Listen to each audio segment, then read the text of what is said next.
Hi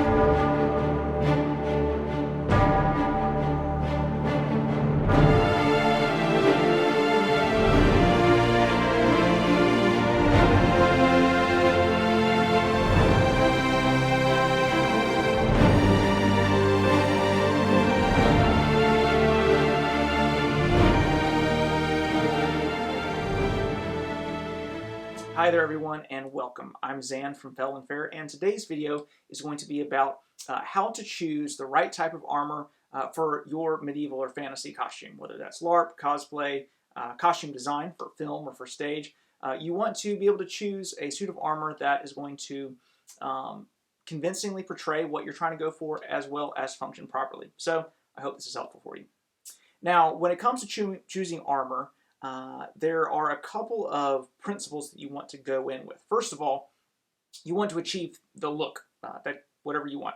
Now, if you haven't seen our video on how to design a medieval costume, go check that out. There'll be a link below. But you want to have in mind what you're trying to achieve. Are you making a lightly armored ranger who's going to be running around in the forest, or are you making a heavily armed knight? Just even, a lot of times people will just purchase a cool piece of armor because it looks cool, and then they'll try to use it, and they'll kind of realize, wait, this doesn't really do the function that I need it to do. So, one, before you choose armor, know what you're getting into, know what you're doing. And then not only does that apply to the type of armor, the look, the aesthetic, but also it applies to the function as well. So you want something that if this character is going to be, let's say you're making it for an actor who's going to be doing a film, and he's going to be on set for 8 hours a day for a week. Well, you probably don't want, and he's, let's say never worn armor before, you probably don't want a super heavy suit of armor for him. Or a piece of armor that, even if it achieves the right look, is so bulky and cumbersome that he hasn't trained how to use it, so he doesn't look convincing in that outfit. So keep those things in mind as we're choosing those, and hopefully this will be helpful. Now, a little disclaimer, actually two little disclaimers. First of all, this is just our opinion. It's just kind of what my years of experience have taught me. So don't want to get into any historical debates with anyone here. And also, we're going for really just generic medieval and fantasy here. We're not talking about any sort of historic reenactment or anything like that. If you want to make comments about that, if you want to give your insight, your input, you're welcome to. We appreciate it when people give us comments, so feel free to hop in the comment section. If you want some more information on something, make a comment there, especially if we get enough people, we can start doing more videos and more specific things. Or if you just have some tips or tricks that you want to share, by all means, please do so.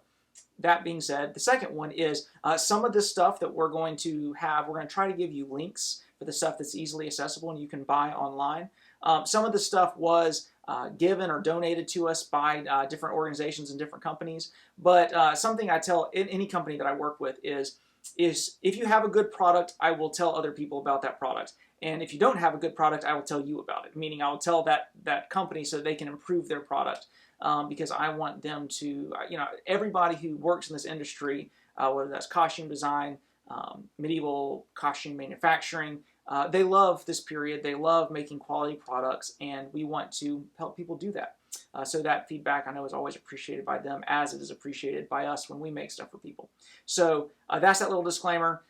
So all this stuff, like I said, some of it was given to us, but we, just want to let you guys know that we're not biased. Anyway, okay, so the first section of armor that we're going to discuss is what most people think of when they think knight in shining armor. That's plate armor. Now, plate armor is forged out steel. It's a piece of solid armor that comes obviously in multiple pieces. The idea is to cover as many of the vital portions as possible. Now, when you're choosing plate armor, there's some pros and cons to it. Pros are, it's really cool looking. It's very classic knight looking. Other pros are it has pretty good, it was kind of the pinnacle of defensive armor. Even modern body armor, there's AR-500 body armor, which is steel plates. It does a good job at keeping sharp, pointy objects from entering your body.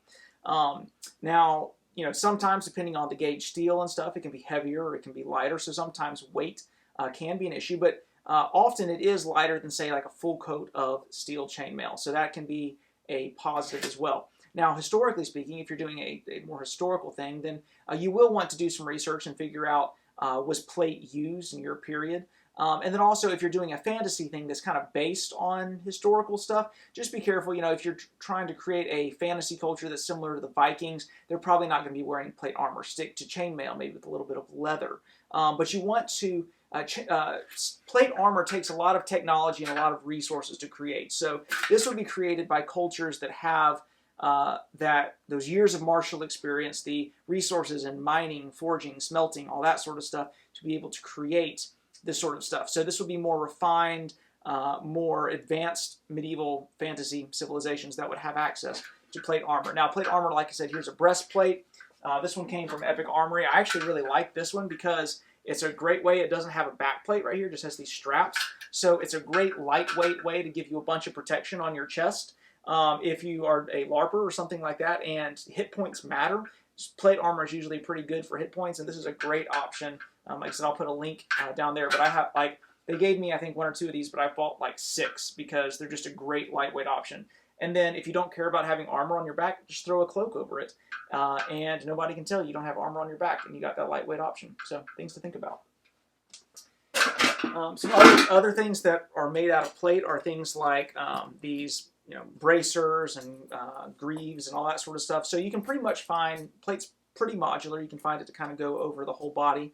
A lot of things, some things that mix very well are chainmail and plate. A lot of times we, in some of our designs, we've supplemented chainmail with plate armor. It's a great way to kind of enhance and bulk somebody out a little bit without having the lack of mobility that full plate armor brings. Anyway, so that's a good option. Now the next thing I'm going to talk about too, I mentioned chainmail earlier, and I'm going to get to that, but chainmail is my favorite type of armor, so I'm going to spend a little more time on that, so we'll get there. So the next type is leather. Now, leather, there's a huge debate in the historical community as to how prevalent leather armor was, especially in the Middle Ages. Pluses of leather is it's very lightweight, it's very cheap. Now, you do want to make sure that if you're getting leather armor that it's thick enough to actually do what you want it to do, or at least look like it can do what you want it to do. So I would say like minimum like 8-ounce leather to start with for any sort of armor stuff. Cool thing about leather is it can be worked just the way it is, or it can be dampened and then heated, either put in boiling water, it's called boiled leather, or actually just like heating it or getting it wet and then putting it in the oven or something like that. That'll harden it, shrink it, make it a little tighter, and it'll be stronger and for more defensive property. It'll have more defensive properties. So just something to think about. You've got stuff like this is basically like plate armor made out of leather. Then you've got stuff like woven. Now the cool thing about that is it's basically doubling the leather thickness, because this is a pair of, it's actually one of the first pieces of leather armor I ever made, and I actually really love it. This is back in the days when I took the time to hand stitch all sorts of random little things. Good times, classic times. Anyway, woven leather is another great option. And then, of course, there's like lamellar type plates and all that you can use. So this was a vest that we made for our Rangers and our series, The Rangers Sons of Troy. So this is another great option when it comes to leather. It's lightweight, still covers the whole body. Now, the downsides, like I said, with leather is there's not as much historical precedent, so that's something to think about. Although I will make the argument that a lot of times when we're doing excavations, we're doing archaeological digs, we don't find a whole lot of leather armor, but leather is very biodegradable. So if it existed, it probably melted away over time. So just know that just because we haven't found it, a good argument that I always make is if I can look at something, whether that's a fight or a piece of clothing or a piece of armor for 5 minutes and think, I think it would work better if we did it this way, then a Viking could have done that too, a knight could have done that too. And so they didn't have Viking Walmart where everybody walked around wearing the same 3 brands. That didn't work that way. Everything was handmade. People made stuff custom to them. So, you can research the techniques that people use, the materials that people use, but don't be afraid to look at something and think, well, if I tweak this with the materials they had, then I could produce this result. I think there would be a lot of great uses for leather armor and historical stuff. Plus, in fantasy stuff, it's kind of you're good to go, do whatever. I will note on the fantasy side is get leather armor that looks like it could have been made with the culture or civilization that you're trying to represent. So, for example, if you're using like a Viking or slightly more primitive medieval culture, have nice stitching and that sort of stuff with kind of dark leather. Don't get the really stamps, like laser engraved looking stuff with bright shiny rivets and all, because they wouldn't have had access to that sort of technology. Another thing that I see people kind of make the mistake a lot is, they'll be in a very advanced civilization or culture and then have something really rustic or real barbaric looking. It's like, well, I feel like, you could have just got plate armor for that. So just, do it appropriately. Something that looks like it belongs and looks like it fits in the culture is going to be a lot more believable, even if it's not as fancy, even if it's not as cool, but it's going to be a lot more believable and accepted by your viewers, whether those are people watching your film or fellow LARPers, whatever. Just something to think about. Now, the last section that we'll go over is chainmail, which especially both in film and for things like LARP and that sort of stuff, I think chainmail is the best bang for your buck you're almost ever going to get. When it comes to the mobility that you're able to maintain, anybody can throw on a coat of chainmail, and as long as they're decently strong enough to bear the weight, then they can pretty much fight and function in the same way as they would while just wearing a shirt or something like that. So it doesn't really restrict mobility if the coat's properly sized. So that's a great benefit. It's great for LARPers and that sort of stuff, but it's also great for those of you who are putting new actors in this sort of stuff, or actors without armor experience. So chainmail is a great option. Usually also is pretty inexpensive compared to a whole suit of plate armor. It's often a very one of the more affordable options. Another great thing about chainmail is it was used through a broad expanse of history, over 1,000 years, from the Romans all the way up to the late Middle Ages. People were using chainmail. And it's just very practical. It did what it was supposed to do. There are ways to get around it. There are ways to defeat it. But overall, chainmail was a very, very good type of armor. Now, there's kind of two different materials most chainmail is made out of, and kind of two different ways of assembling it. So the two materials are steel and aluminum. Steel is stronger, but it's heavier.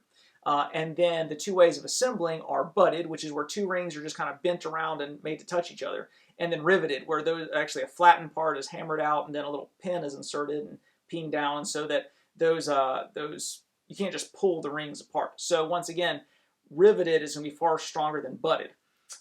So that creates obviously four options: steel butted, aluminum butted, steel riveted, aluminum riveted.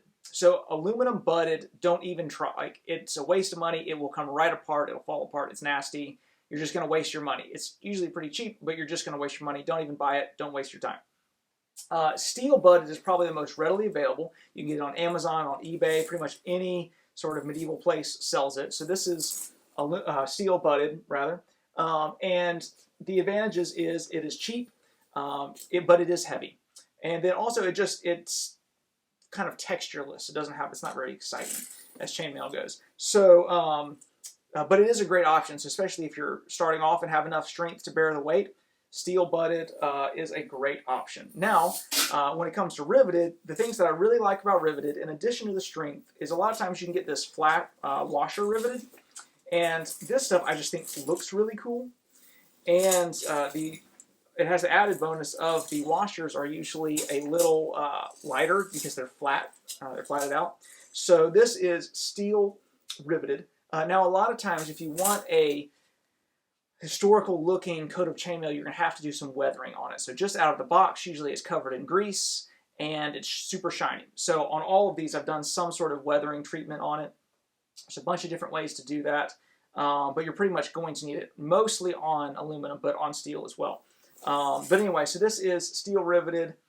It's not super heavy, but it definitely has some pretty decent weight to it. But also it's probably less expensive than aluminum riveted. So that's another great option, especially if you want something or going for a historical option. Now, hands down, my favorite is aluminum riveted chainmail. And basically, you get all the coolness and looks of the steel riveted, but you get the lightness of aluminum. So if you're going to be wearing this, this last weekend, I wore one of these for, I want to say, 11 and a half hours, 8 and a half of which was spent on a horse. And so, that can start weighing down on you. And so even though it's about, I want to say 40%, 25 to 40% less heavy than the steel chainmail, that makes a huge difference compounded over time. So keep that in mind. This is more expensive. Now also, aluminum riveted, good aluminum riveted, is kind of hard to find. So you may have to do some digging.